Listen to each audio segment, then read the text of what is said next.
Hello मेरे प्यारे बच्चों, कैसे हैं आप लोग। मैं उम्मीद करता हूं आप लोग ठीक होंगे और जहां भी होंगे बढ़िया होंगे। तो यहां पर दिख रहा होगा आप लोगों को, सिद्ध करें कि √3 एक अपरिमेय संख्या है। तो इस क्वेश्चन से प्रत्येक वर्ष जो है एक क्वेश्चन तो बनता ही बनता है, ठीक है। तो यहाँ पर आप लोग को कोई अलग ही संख्या दे देगा, तो उसको मैं हल करने के लिए आप लोग को बताता हूँ, सिद्ध करने के लिए, सत्यापित करने के लिए बताता हूँ, ठीक है। तो चलिए समझते हैं। पहले पे है यहाँ पर जो है, पहले हम लिखेंगे यहाँ पर हल लिख लेते हैं। इसको हल कर रहे हैं तो ठीक है। तो यहाँ पर देखिए, सिद्ध करें कि अपरिमेय संख्या। देखिए यहाँ पर बोल रहा है सिद्ध करने के लिए अपरिमेय संख्या। जब सिद्ध करने के लिए बोला जाता है तो इसका उल्टा ऑपोजिट लिया जाता है। तो ऑपोजिट इसका होगा क्या, इसका ऑपोजिट जो होगा परिमेय संख्या होगा। क्या होगा? परिमेय संख्या होगा, ठीक है। परिमेय संख्या होगा। ये बात आप लोग को नोटिस करके रखना है, ध्यान में रखना है, ठीक है। तो इसका ऑपोजिट जो होगा क्या होगा? उल्टा। इसका उल्टा क्या होगा? परिमेय संख्या होगा।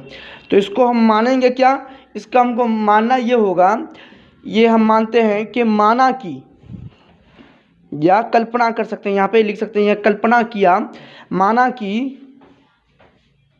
√3 एक परिमेय संख्या है। परिमेय संख्या है। तो अब किसी को मन में आया होगा, सर यहाँ तो अपरिमेय है, यहाँ परिमेय कैसे आ गया? तो ये बताइएगा, माने ना, सिर्फ मानने में क्या जाता है, मान लीजिए, ठीक है। तो माने, तो इसको बात ध्यान रखिएगा, परिमेय संख्या बराबर क्या होता है? परिमेय संख्या वैसी संख्या जो P/Q के रूप में रहे। तो यानी P/Q के रूप में रहना चाहिए, ठीक है। तो P/Q के रूप में रहना चाहिए। तो हम √3 को परिमेय संख्या माने थे जी। तो यहाँ पर √3 को हम क्या माने हैं? हम क्या माने हैं इसको? हम इसको परिमेय संख्या माने हैं। तो P/Q लिख सकते हैं। P/Q लिख दिया, P/Q लिख दिए हैं। तो उसके बाद क्या करेंगे, ये जो हो जाएगा हमारा, ये इतना मिला के ये हो जाएगा हमारा समीकरण 1। क्या हो जाएगा? समीकरण 1 हो जाएगा ये हमारा, ठीक है। तो उसके बाद चलिए यहाँ पर देखते हैं, यहाँ पर लिख लेते हैं। और ये बात ध्यान रखिएगा, ये एक नोट लिखाता हूँ, यहाँ पर लिख लीजिए। यहाँ पर P और Q एक पूर्णांक है। क्या है? एक पूर्णांक है। क्या है? एक पूर्णांक है, ठीक है। एक पूर्णांक है और Q के बराबर में 0 नहीं होना चाहिए, ठीक है। Q के बराबर में 0 नहीं होना चाहिए, इक्वल में 0 नहीं होना चाहिए, ठीक है। चलिए बनाते हैं आगे। तो यहाँ पर देखिए क्या होगा कि यहाँ पर हम लिख सकते हैं समीकरण 1 में। क्या है? समीकरण 1 में दोनों तरफ वर्ग करने पर, देखिए ये एक साइड हुआ, ये दो साइड हुआ, तो दोनों तरफ, दो साइड में, दोनों तरफ वर्ग करने पर क्या होगा? वर्ग करने पर, ठीक है। तो दोनों तरफ वर्ग करेंगे तो क्या होगा? √3 बराबर में का स्क्वायर कर देंगे इसका, और P/Q के को होल स्क्वायर कर देंगे, ठीक है। तो ये बात देखिए, यहाँ पर जो है √3 का अगर स्क्वायर करेंगे तो हमको 3 होगा। आप बोलिए सर कैसे हो जाएगा? तो ठीक है, तो करके दिखाते हैं। यहाँ पर आप लोग देख सकते हैं, यहाँ पर देखिए, यहाँ पर देख सकते हैं कि देखिए ये √3 है, हैं। तो इसको जो अगर हम स्क्वायर करेंगे तो इसका क्या हो जाएगा? इसको यानी हमको 2 बार लिखना पड़ेगा, गुना के रूप में 2 बार लिख रहे हैं जी। तो जब गुना के रूप में 2 गो रूट रहता है तो एक ठो यानी अंदर में से 3 निकल जाता है, यानी अंदर में जो संख्या रहता है वो निकल जाता है, ठीक है। तो यह एक और तरीका से हम समझ सकते हैं। तो ये बात ध्यान रखिए, वर्ग किसको कहते हैं? वर्गमूल यानी रूट बोलते हैं जी। क्यों कहते हैं? स्क्वायर रूट बोलते हैं इसको, तो बोलते हैं रूट।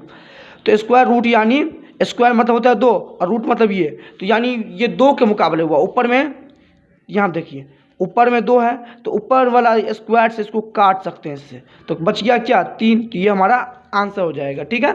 चलिए ये हो गया। तो अब यहाँ पर देखिए आप कर क्या सकते हैं, तो 3 हो गया तो p का स्क्वायर हो जाएगा और q स्क्वायर में हो जाएगा। आप बोलोगे कैसे सर, देखिए यहाँ पर जो है होल स्क्वायर का मतलब ये हुआ p का भी स्क्वायर है, p भी स्क्वायर में है और q भी स्क्वायर में है। ठीक है, तो आगे हल करते हैं। 3 बराबर p स्क्वायर और q गुना q। आप बोलोगे q गुना q कैसे हो गया, देखिए यहाँ पर एक मैंने सूत्र बताया था आप लोग को, यहाँ पर q का स्क्वायर यानी ये मतलब ये हुआ q यहाँ पर 2 बार गुना में है, तो इसको हम इस प्रकार लिख सकते हैं ना, तो लिख लिए। ठीक है, लिख लिए तो एक q ऊपर चला जाएगा, यानी भागा में देख सकते हैं, बट्टे में है ना, बट्टे मतलब भागा होता है, या ऊपर जाएगा तो गुना में, तो यानी गुना में रहेगा, तो गुना का चिन्ह तो रहबे करता है बीच में, तो देने कोई ज़रूरत है नहीं, p स्क्वायर बट्टे q आ गया ये हमारा। ठीक है, इतना समझ में आ गया, इतना समझ में आ गया। ठीक है, तो आगे बनाते हैं। तो यहाँ पर देखिए क्या करेंगे अब, तो यहाँ पर ये होता है LHS, क्या होता है, ये LHS होता है और ये RHS होता है। यहाँ पर लिख लेंगे LHS बराबर 3Q, कितना होगा 3Q, और RHS बराबर जो होगा वो क्या होगा p स्क्वायर बट्टे में q होगा। ठीक है, q हो गया। तो उसके बाद देखिए जो मैंने बताया था, जब LHS और RHS दोनों बराबर होते हैं तो परिमेय संख्या हो जाता है, क्या हो जाता है, परिमेय संख्या। लेकिन यहाँ बराबर है, इसमें क्या 3Q है, इसमें p स्क्वायर q है, तो बराबर नहीं है, तो यहाँ पे लिखेंगे अतः ये बराबर नहीं है, इसलिए बराबर को हम काट दिए। अतः LHS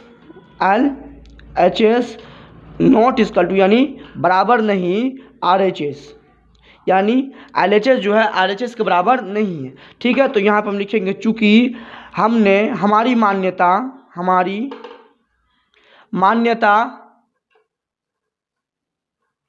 मान्यता जो है वो क्या है, गलत। तो यहाँ माने नहीं थे, तो हम गलत माने थे परिमेय संख्या। ठीक है, हमारी मान्यता गलत है तथा √3 एक अपरिमेय संख्या है, एक अपरिमेय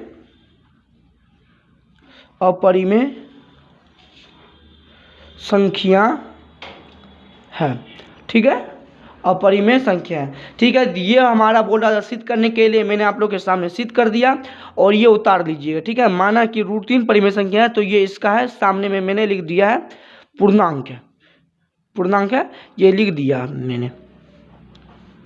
जो अलग है उसको मैंने अलग कर दिया, यहाँ पे यहाँ से अलग हो गया। ठीक है, यहाँ पर ये चला गया, और समीकरण 1/2 मैंने ऐसे आप लोग को बता दिया था। ठीक है, चलते हैं। तो ये कैसा लगा ये वीडियो, अगर वीडियो पसंद आया तो लाइक एंड सब्सक्राइब जरूर कीजिएगा और अपने दोस्तों के पास भी शेयर कीजिएगा। ठीक है, जय हिंद, जय भारत।